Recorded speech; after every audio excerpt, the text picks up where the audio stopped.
Hello friend, तो ये हमारा MCQ पार्ट 3 है। अगर आप MCQ पार्ट 1 पार्ट 2 नहीं देखे हैं तो आप चैनल पे जाके देख सकते हैं। UGC नेट हिंदी एग्ज़ाम्स के लिए पेपर 2 के लिए या फिर किसी अन्य भी हिंदी एग्ज़ाम्स के लिए देख सकते हैं। तो देखते हैं हम इसमें पहला क्वेश्चन है हमारा हिंदी साहित्य लेखन में कौन सी पद्धति है, मतलब हिंदी साहित्य के लेखन में कौन सी पद्धति है। तो इसमें ऑप्शंस यहाँ दिए हैं वर्णानुक्रम, कालानुक्रम, वैज्ञानिक, विधेयवादी। तो इसका कौन सा आंसर सही होगा, तो इसका आंसर है ई, इनमें से सभी। क्वेश्चन नंबर 2 हम देखेंगे। इसमें है कवि का काम यदि दुनिया में ईश्वर के कामों को नियोजित ठहराना है तो साहित्य के इतिहास का काम है कवि के कर्मों के साहित्य इतिहास की विकास प्रक्रिया को नियोजित दिखा सकना है। यह कथन किसका है। तो ऑप्शन है रामस्वरूप चतुर्वेदी, रामचंद्र शुक्ल, हजारी प्रसाद द्विवेदी। तो इनमें से कोई नहीं, इनमें से कौन सा सही है। तो इसका आंसर है ए, रामस्वरूप चतुर्वेदी। देखते हैं क्वेश्चन नंबर 3। क्वेश्चन नंबर 3 हमारा कह रहा है वर्तमान लेखकों के कवियों के संबंधों में कुछ लिखना अपने सिर के एक बाल मोल लेना ही समझ पड़ता है। यह कथन किनका है, यह कथन किसका है। तो यहाँ बताना हजारी प्रसाद द्विवेदी, रामचंद्र शुक्ल, राम कुमार वर्मा, रामस्वरूप चतुर्वेदी। तो यह कथन किसका है। क्वेश्चन नंबर 3 का आंसर है रामचंद्र शुक्ल। ठीक है, क्वेश्चन नंबर 4 देखते हैं क्या बोल रहा है। आचार्य रामचंद्र शुक्ल द्वारा प्रतिपादित ढांचे में आमूल चूक परिवर्तन करने का एक सार्थक प्रयास किस ग्रंथ के माध्यम से किया है। तो किस ग्रंथ से जो है आमूलचूल परिवर्तन करने का प्रयास किया है। तो हिंदी साहित्य का इतिहास, हिंदी साहित्य का वैज्ञानिक इतिहास, हिंदी साहित्य का आदिकाल, या फिर इनमें से कोई नहीं। चौथा नंबर का क्वेश्चन है हमारा बी। ठीक है, अगर हम देखें यहाँ पे तो क्वेश्चन नंबर 5 हमारा है भरत मुनि ने अपभ्रंश नाम ना लेकर लोक भाषा को देश भाषा ही कहा। आचार्य रामचंद्र शुक्ल ने अपने इतिहास ग्रंथ में किस प्रकरण में यानी कि ये कथन को कहा है। यहाँ कथन छूट गया, ये कथन को कौन से प्रकरण में कहा है। तो हमारा यहाँ पे ऑप्शन है 5 नंबर क्वेश्चन का प्रकरण 2, प्रकरण 3, 1, प्रकरण 3, प्रकरण 4। तो यहाँ पे ये भी दे दिया गया है कौन से प्रकरण का कौन सा विषय है। तो इसमें से कौन सा सही है। 5 नंबर क्वेश्चन का प्रकरण 1 यानी कि सामान्य परिचय में यह कहा गया है। ठीक है, देखते हैं हम क्वेश्चन नंबर 6। आचार्य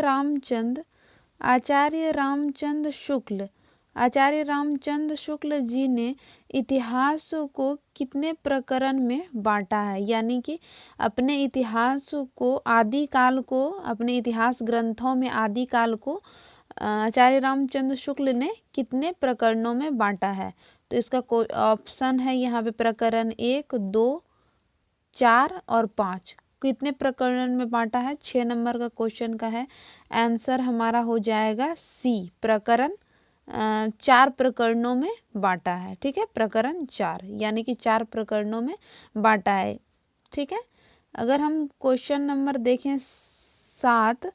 आध्यात्मिक रंग के चश्मे आजकल बहुत सस्ते हो गए हैं, जिन्हें चढ़ाकर कुछ लोग गीत गोविंद के पदों को आध्यात्मिक कहते हैं। ये कथन आचार्य रामचंद्र शुक्ल जी ने अपने आदिकाल के किस प्रकरण में कहा है। आप लोगों को पता होगा कि इस टाइप के क्वेश्चंस आजकल खूब पूछे जा रहे हैं। ठीक है, तो यहाँ पे हम देखें तो 7 नंबर क्वेश्चन का हमारा आंसर है प्रकरण 4 में कहा है। ठीक है, अगर हम आगे देखें 8 नंबर क्वेश्चन, निम्नलिखित राम भक्त कवियों में कौन से नहीं हैं? नाभादास, प्राणचंद, नंददास, परमानंद दास। कूट है ए बी सी डी, इनमें से कोई नहीं। तो 8 नंबर क्वेश्चन का आंसर है हमारा सी और डी। ठीक है, यानी कि ऑप्शन नंबर 3। तो कौन कौन से? सी, नंददास और परमानंद दास, ये क्या है? कृष्ण भक्त कवि हैं। ये आप लोगों को पता होगा, ये अष्टछाप में आते हैं। और नाभादास और प्राणचंद ये जो है राम भक्त कवियों में आते हैं।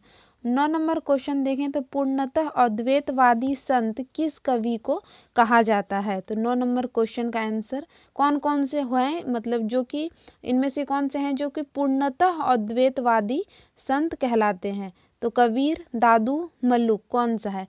तो इनमें से सभी। क्वेश्चन नंबर 9 का आंसर है डी। ठीक है, क्वेश्चन आगे देखते हैं। योग साधना से प्रभावित संत कवि कौन कौन से हैं? यानी कि जो योग साधना से प्रभावित, कबीर, सुंदरदास, हरिदास, मल्लुकदास। तो यहाँ पे कूट दिए हैं A B C D, A B C, केवल ए, या फिर केवल बी सी डी। 10 नंबर का क्वेश्चन को देखें हम तो इसमें से आ जाएंगे ए बी और सी। ठीक है, जैसा कि आप लोगों को पता है कि ये तीनों जो हैं संत, ये योग साधना से प्रभावित कवि हैं, और मल्लुकदास जो हैं वो योग साधना से प्रभावित नहीं हैं। अगर हम क्वेश्चन 11 देखें तो विक्टोरिया के शासन में हिंदुस्तान किसके काल विभाजन के अंतर्गत आती है? गणपति चंद्रगुप्त, मिश्र बंधु, ग्रियर्सन, इनमें से कोई नहीं। 11 नंबर क्वेश्चन का आंसर हमारा हो जाएगा सी, ग्रियर्सन। ठीक है, क्वेश्चन नंबर हम 12 देखेंगे तो हिंदी के विधेयवादी साहित्य इतिहास के आदम प्रवर्तक शुक्ल जी नहीं, प्रत्युत ग्रियर्सन जी हैं, किसका कथन है? यानी कि ये बात किसने कहा है? नागेंद्र, गणपति चंद्रगुप्त, नलिन विलोचन शर्मा, इनमें से कोई नहीं। तो 12 नंबर क्वेश्चन का आंसर हो जाएगा हमारा सी, नलिन विलोचन शर्मा ने विधेयवादी पद्धति का प्रवर्तक के रूप में जो है वो शुक्ल जी को नहीं माना है। ठीक है, 13 नंबर क्वेश्चन देखेंगे। रामचंद्र शुक्ल ने अपने इतिहास ग्रंथ में कौन सा इतिहास ग्रंथ में लिखा है? मतलब क्या इनमें से यहाँ पे दिए गए कोटेशन, इनमें से क्या क्या लिखा है ये पूछ रहे हैं।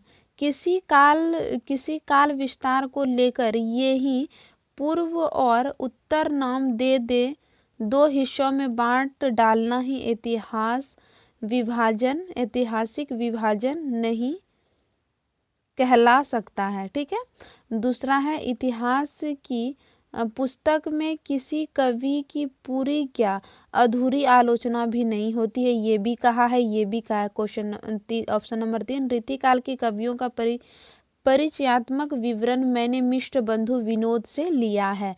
डी नंबर को देखें तो ये सही है हमारा, इनमें से सभी। यानी कि आचार्य रामचंद्र शुक्ल ने अपने इतिहास ग्रंथ में इन सारे कोटेशंस को लिए हैं, इसीलिए इसका आंसर हो जाएगा डी। अगर हम 14 नंबर क्वेश्चन देखें तो भिक्षुक जब तक 10 द्वार न जाए उसका पेट कैसे भरे? मैं ऐसे भिक्षुक के मुंह नहीं लगती, ऐसे तो गली गली में मिलते हैं। फिर भिक्षुक देता क्या है? आशीषों से तो किसी का पेट नहीं भरता। तो ये गोदान उपन्यास में यह कथन किसका किनसे है ऐसा दिया है? तो ऑप्शन है यहाँ पर ए, होरी का हीरा से, गोबर का मालती से, झुनिया का गोबर से, सरोज का वर्दा से।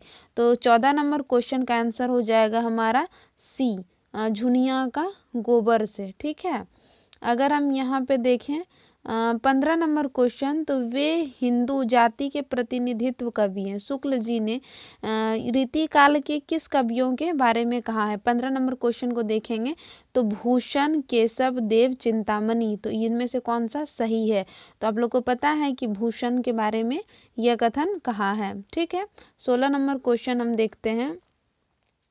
16 नंबर क्वेश्चन है कि असली हिंदी का नमूना लेकर उस समय राजा लक्ष्मण सिंह ही आगे बढ़े, कथन किसका है?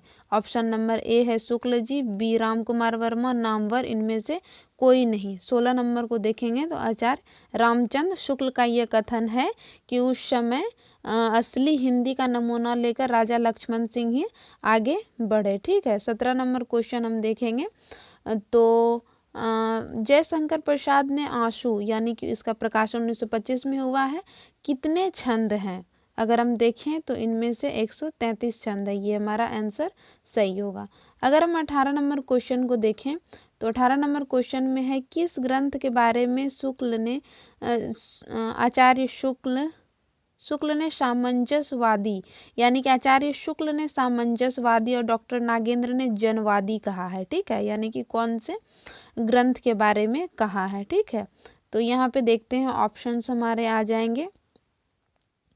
साकेत 1931, प्रिय प्रवास, आंसू और कमायनी, ये इनका प्रकाशन है।